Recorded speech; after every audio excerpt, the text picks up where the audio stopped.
Muy buenas a todos y bienvenidos una vez más a mi canal. Yo soy Chelo y esto es Moonlight Books, y en el vídeo de hoy toca reseña y vengo a hablar de una de las últimas novelas que he leído. En este caso es Cada noche a las 9 de Julian Gloag. Esta novela me la mandó la editorial Impedimenta, ya os hablé de ella en un book haul y la verdad es que, bueno, después de haberla leído en lectura conjunta con Nerea, os puedo asegurar que es una joya y que vale muchísimo la pena. Así que sin más rollo, vamos allá.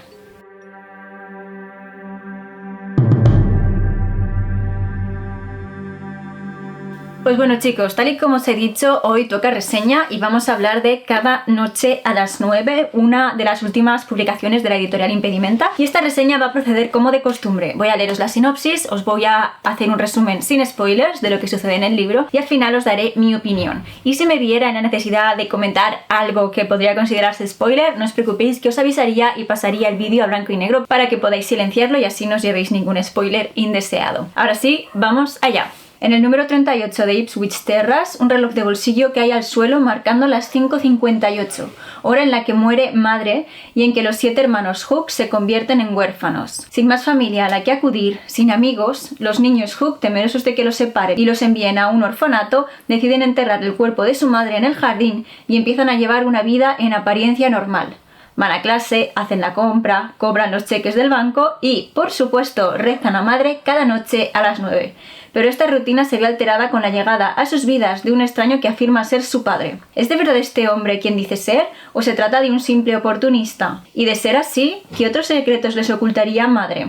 Ya pinta bien porque nos plantea una situación pues que ya de primeras estresa. Y esto es lo que sucede prácticamente. Tenemos al principio un pequeño fragmento de la vida de estos niños justo antes de que suceda esta tragedia, justo antes de que su madre muera. Y vamos a ver cómo ellos, temiendo ser separados, temiendo que se los lleven de allí, deciden guardar secretos sobre lo que ha sucedido y deciden enterrar a su madre en el jardín, bajo los lirios. Además, construyen un tabernáculo sobre su tumba y van a ir a rezar allí todas las noches. Y es aquí cuando vemos, después de haber tenido esta primera visión, ¿no?, de los niños siendo niños, vemos cómo dejan de comportarse como tal y en vez de ser niños se convierten en algo que da mucho miedo. Son capaces de hacer cualquier cosa y cosas realmente terribles. Poco a poco vamos viendo cómo evoluciona la dinámica de esta peculiar familia, cómo ellos van pues intentando subsistir y cómo ciertos adultos de la zona empiezan a tener ciertas sospechas. Cierto es que la madre llevaba mucho tiempo enferma, pero hay algo que los hace sospechar. Todo esto se va a resolver,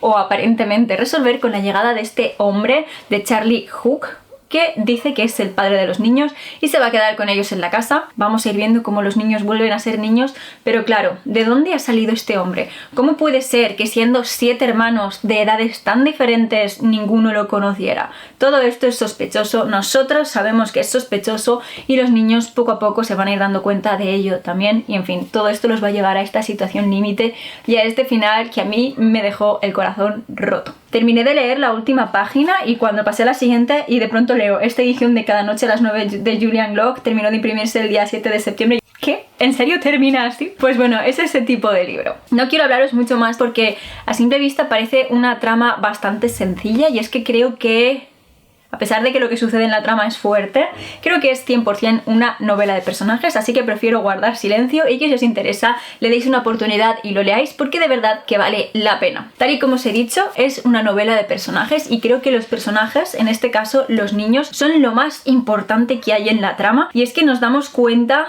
del cambio que sufren, ¿no?, a raíz de esta experiencia traumática. Ya os he dicho que en las primeras páginas tenemos un pequeño atisbo, un pequeño vistazo de cómo era su vida antes. Incluso cuando su madre estaba enferma, ellos seguían teniendo una figura adulta, una figura materna que cuidaba de ellos, aunque fuera desde su lecho, y esto les permitía ser niños. Entonces, conforme su madre muere y ellos se ven completamente solos y desamparados en el mundo, saben que si se entera la gente los van a enviar a un orfanato, lo van a perder todo y encima los van a separar, pues deciden tomar esta decisión tan drástica. Y bueno, conforme entierran a la madre vamos viendo cómo cada uno de los niños va a llevar este duelo de una forma distinta, teniendo en cuenta que la forma principal de afrontarlo viene siendo la negación. Madre sigue con ellos, madre les habla, madre los cuida, madre los vigila como si no se hubiera muerto, como si siguiera allí. De todas formas, no todos los niños entran en esta dinámica y hay un par de ellos que son capaces de ver que algo está pasando aquí aquí muy mal. Y creo que esta parte de la trama, esta parte del principio cuando los niños se quedan solos, sin lugar a dudas tiene referencias claras en El Señor de las Moscas, en cómo, bueno, nos vemos en un mundo gobernado por niños y vemos de lo que son capaces, que de verdad que son capaces de atrocidades tremendas. Y esto, sin lugar a dudas,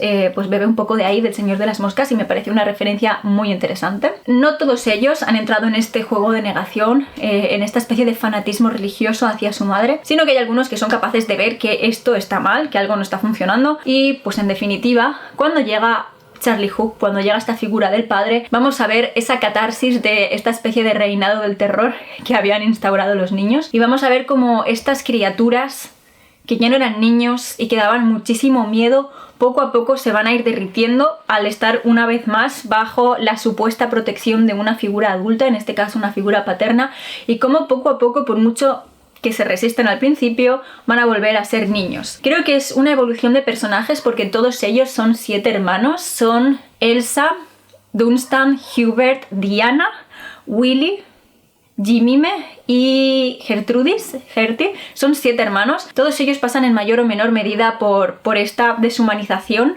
y luego por el volver a ser niños, y vamos a ir viendo cómo cada uno lleva este proceso de una forma distinta. Es muy interesante la evolución de estos personajes, es muy interesante ver cómo van afrontando estas situaciones y sobre todo es muy interesante ver cómo mientras que algunos se entregan totalmente a este frenesí y a esta locura, hay otros que son capaces de mantenerse fríos y de mantenerse pues bueno, como más pegados a la realidad, más realistas. Sin embargo, cuando cambian las tornas vamos viendo que quizás estos papeles se han alterado y que los que habían mantenido los pies en la tierra se están dejando llevar por la locura, y es una evolución muy interesante. Vemos de lo que son capaces estos niños, a pesar de que, bueno, entre ellos no tienen la mejor relación del mundo, se protegen e intentan permanecer juntos por todos los medios, y vemos cómo al final, bueno, todos los actos tienen sus consecuencias y pues bueno, toca pagar por ellas. Así que, en fin, los personajes principales de esta historia son estos 7 niños, están súper bien construidos, todos ellos tienen una personalidad muy marcada, muy de niños, y vemos cómo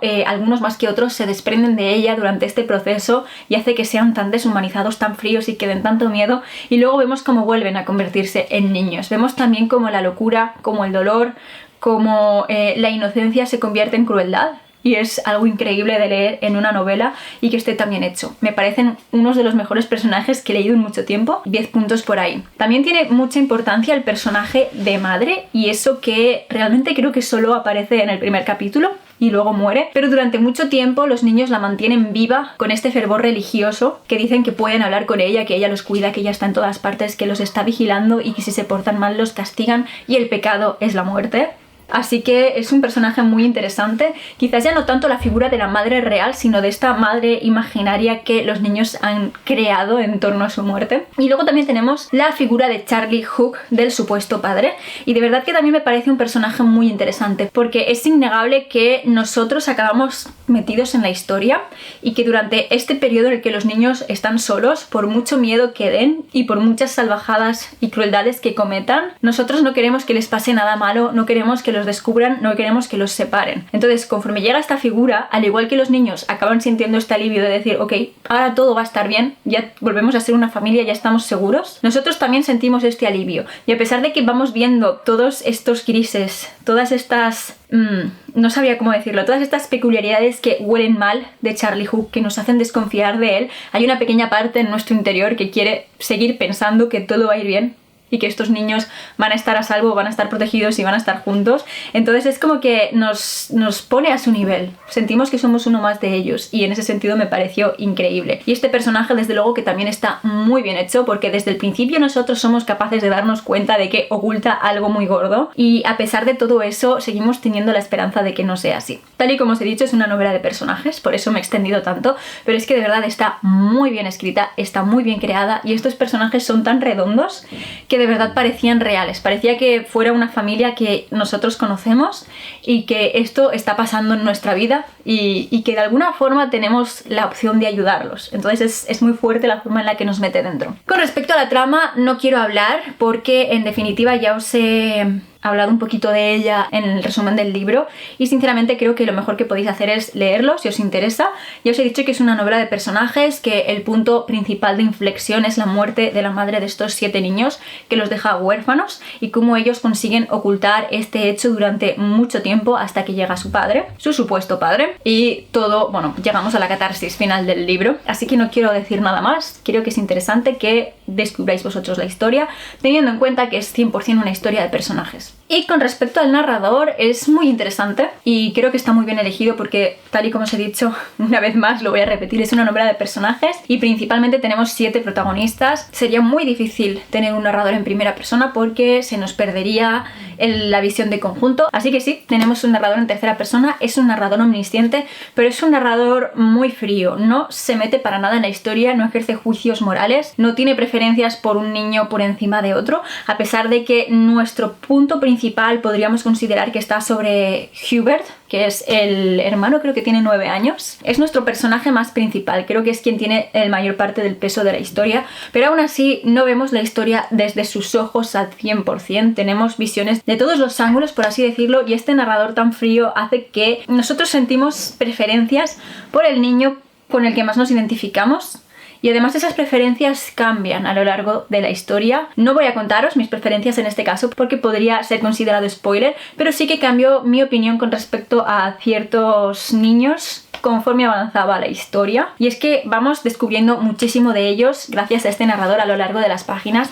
Vamos descubriendo todas esas peculiaridades que los hacen únicos, cómo se diferencian entre sus hermanos y cómo a la vez son tan parecidos. Y esto es gracias a este narrador que lo mira todo como si estuviera en un palco observando lo que sucede y simplemente lo cuenta sin establecer ningún juicio moral. Me parece que es el narrador perfecto para este tipo de historia, sobre todo porque es una historia cargada de muchísima emoción, de muchísima tensión y de muchísimos actos atroces realmente, y si este narrador se metiera a ejercer juicios morales sobre ello, de alguna forma nos manipularía para simpatizar con ello, y en este caso deja que seamos nosotros al 100% los que ejerzamos este juicio. Hablando de esto, quería hablar sobre algunos de los temas importantes que esta novela trata. Creo que hace un muy buen reflejo de los problemas que pueden suceder con el duelo patológico, con el hecho de haber perdido a un ser querido y no saber cómo afrontarlo. Tenemos un par de niños que lo aceptan, es el duelo normal, aceptas que se ha muerto, pasas por tu periodo de luto, ¿no? Pero la vida tiene que seguir y bueno, hay que saber vivir con ello, no olvidarlo, no fingir que no ha pasado, ¿no? Simplemente aceptarlo y seguir adelante. Pero también tenemos otros niños que entran en el estado de negación.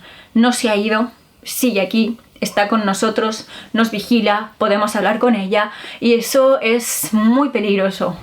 Cuando entras en este estilo de duelo, ¿qué es lo que pasa aquí? Bueno, se acaba generando casi que una especie de fanatismo religioso, una adoración, un hecho de casi que santificar a su madre y rezarle por las noches, y es intenso, ¿no? Ver cómo este duelo patológico en unos niños tan pequeños es capaz de llegar a algo tan extremo. Tenemos también el tema de qué pasa en una pequeña sociedad que se queda sin ningún tipo de control, ningún tipo de gobierno, que es lo que podría pasar. En fin, la similitud que hay con El Señor de las Moscas, una sociedad de niños pequeños, cómo lo gestionan y cómo, pues bueno, acaban siendo capaces de hacer atrocidades tremendas, de cometer auténticas barbaridades, y cómo estos niños, que en teoría son inocentes, ¿no?, acaban convirtiéndose en algo que da mucho miedo. Y bueno, luego vamos a ir viendo también el tema de la manipulación, de aprovecharse del inocente y de cómo al final todos los actos tienen sus consecuencias y se tiene que pagar por ellos. Y creo que en definitiva es una novela que explora todos estos temas y que nos da una visión muy interesante. Casi que diría que es una historia con moraleja, y la verdad es que hacía tiempo que no leía una historia a la que le pudiera sacar una moraleja y por ese motivo me ha gustado tanto. En definitiva, ya os he dicho que esta novela va a estar en mi top de mejores lecturas del año, así que sí, le he puesto 5 estrellas y os la recomiendo muchísimo porque es que de verdad os aseguro que se lee sola. Y nada, creo que hasta aquí va a llegar la reseña. No voy a hacer spoilers porque prefiero que sigáis mi consejo y le deis una oportunidad porque de verdad que vale la pena.